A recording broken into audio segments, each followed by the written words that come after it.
I can't believe I get to duel the Yuki Judai in the school duel tournament. This is gonna be awesome. Let's see what you got, Sorano. I'm excited to duel you. I know how to beat you, Judai, and it's with fun. Oh, what kind of strategy do you think he's gonna beat me? Raw, controlled fun. I'll start by activating Anti-Spell Fragrance. Oh, okay, that's a little oppressive. Then I'll activate There Can Be Only One. Is your strategy literally just... And Mystic Mine. Is the only way to beat me by not letting me play the game?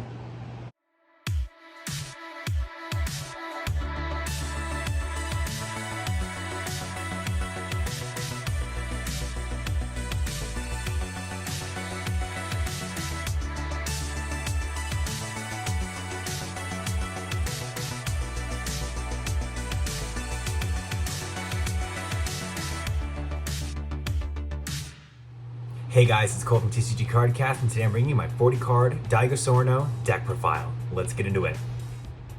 Sorano's deck is probably the closest you're ever going to get to GX having some kind of stall strategy.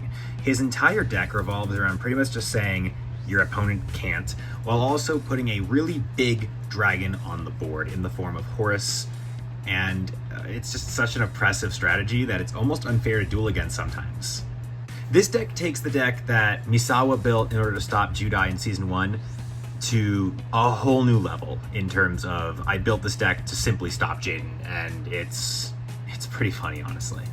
Starting off with 3 copies of the Ace monster of Sorano's deck profile, we have 3 copies of Horus the Black Flame Dragon level 8. It's a fire level 8 dragon effect with 3018, cannot be normal summoned or set, must be special summoned by the effect of Horus the Black Flame Dragon level 6, and cannot be special summoned by other ways. During either player's turn, when a spell card is activated, you can negate the activation, and if you do, destroy it. Then we've got 3 copies of Horus the Black Flame Dragon level 6, which is a fire level 6 dragon effect with 2316. This card is unaffected by spell effects. During the end phase, if this card destroys a monster by battle, this turn you can send this face-up card to the graveyard, summon a Horus the Black Flame Dragon level 8 from your hand or deck. And then 3 copies of Horus the Black Flame Dragon level 4. Control of this face-up card cannot switch. During the end phase, if this card destroyed a monster by battle, this turn, you can send this face-up card to the graveyard, special summon 1 Horus the Black Flame Dragon level 6 from your hand or deck. These are probably some of the best level monsters that ever got printed, honestly. Like, there are a few modern ones that are better, like the Thunder Armed Dragon stuff, but these, back in the day, these were the best level monsters in my opinion. We've got 3 copies of Horus's Servant, which is a fire level 1 Beast Warrior effect with 100/100. Your opponent cannot target face-up Horus the Black Flame Dragon monsters with spell, trap, or card effects. And the last card I put in this deck, which I can explain if necessary in the comments why this card is here, but we have 3 copies of Inferno, which is a fire level 4 pyro effect with 1119, cannot be normal summoned or set, must first be special summoned from your hand by banishing a fire monster from your graveyard. If this card destroys an opponent's monster by battle and sends it to the graveyard, inflict 1500 points of damage to your opponent. I'll just explain why I have this in here. It's really easy tribute fodder for Horus level 6. If you summon level 4, attack, destroy a monster, and tribute it to summon level 6, you can banish level 4 from your graveyard to summon Inferno, and then next turn you can tribute Inferno for another level 6. It's a tribute fodder card. That's all it really is. Believe it or not, those are all of the monsters we are playing in this deck. The spells are pretty much where this deck really takes all of its power from. We've got 3 copies of Level Up, 2 copies of Level Modulation, 1 The Graveyard in the 4th Dimension, 1 level copy, special summon 1 level monster that has the same name as a monster that you control from your hand or deck. This is a Monjome card, but I figured we'd put a lot of Monjome's, end of Season 4 level support spells and traps in this deck.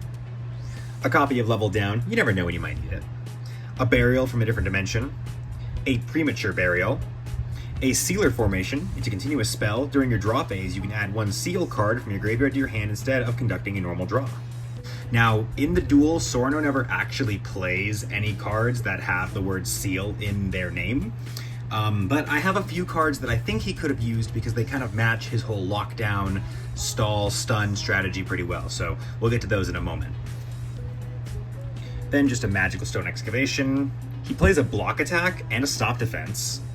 Graceful Charity, Pot of Greed, and Monster Reborn.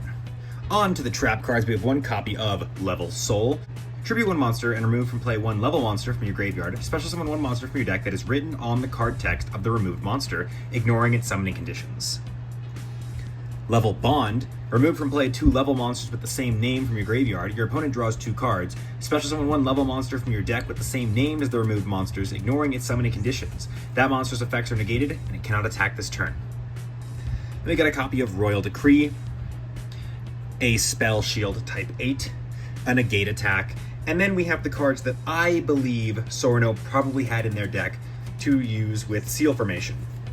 We have a copy of Ritual Sealing. Destroy one face-up ritual monster on the field. Cursed Seal of the Forbidden Spell. When a spell card is activated, discard one spell, negate the activation, and if you do, destroy it. And if you do that, your opponent cannot activate spell cards with the name for the rest of this duel. And a copy of Time Seal. Your opponent skips their next draw phase. I believe these three cards are most likely the cards that he played because these cards are, I believe they're all from around GX era. Time Seal obviously skips your opponent's draw. Curse Seal of Forbidden Spell obviously works on, like, you know, polymerization, instant contact, any of those Jaden spells that he might want to negate. And Ritual Sealing is not necessarily a card he would use against Jaden, but there are a lot of Ritual duelists at Duel Academy, so I can see him using Ritual Sealing. There really isn't some crazy, super in-depth strategy with this deck. Your strategy with this deck is to summon Horus, after Horus, after Horus, and use all of your spell cards, like Level Up, Level Modulation, and Graveyard, as well as Level Soul and Level Bond, to get out Level 8 Horus as fast as possible, and on top of him, using cards like Royal Decree and Sealer Formation to loop those crazy, oppressive Sealer spells and traps. Sorano's deck is just a GX-era Horus turbo deck. That's all it is. Which is why I think this deck is such a fun one to play. I've always loved Horus the Black Flame Dragon, and, well, maybe we could have skipped this deck profile. I do believe Sorano plays a good enough part in the whole takeover of Duel Academy for the Darkness that I believe this deck, as fun as it is, deserved to have a spot in our GX deck lineup.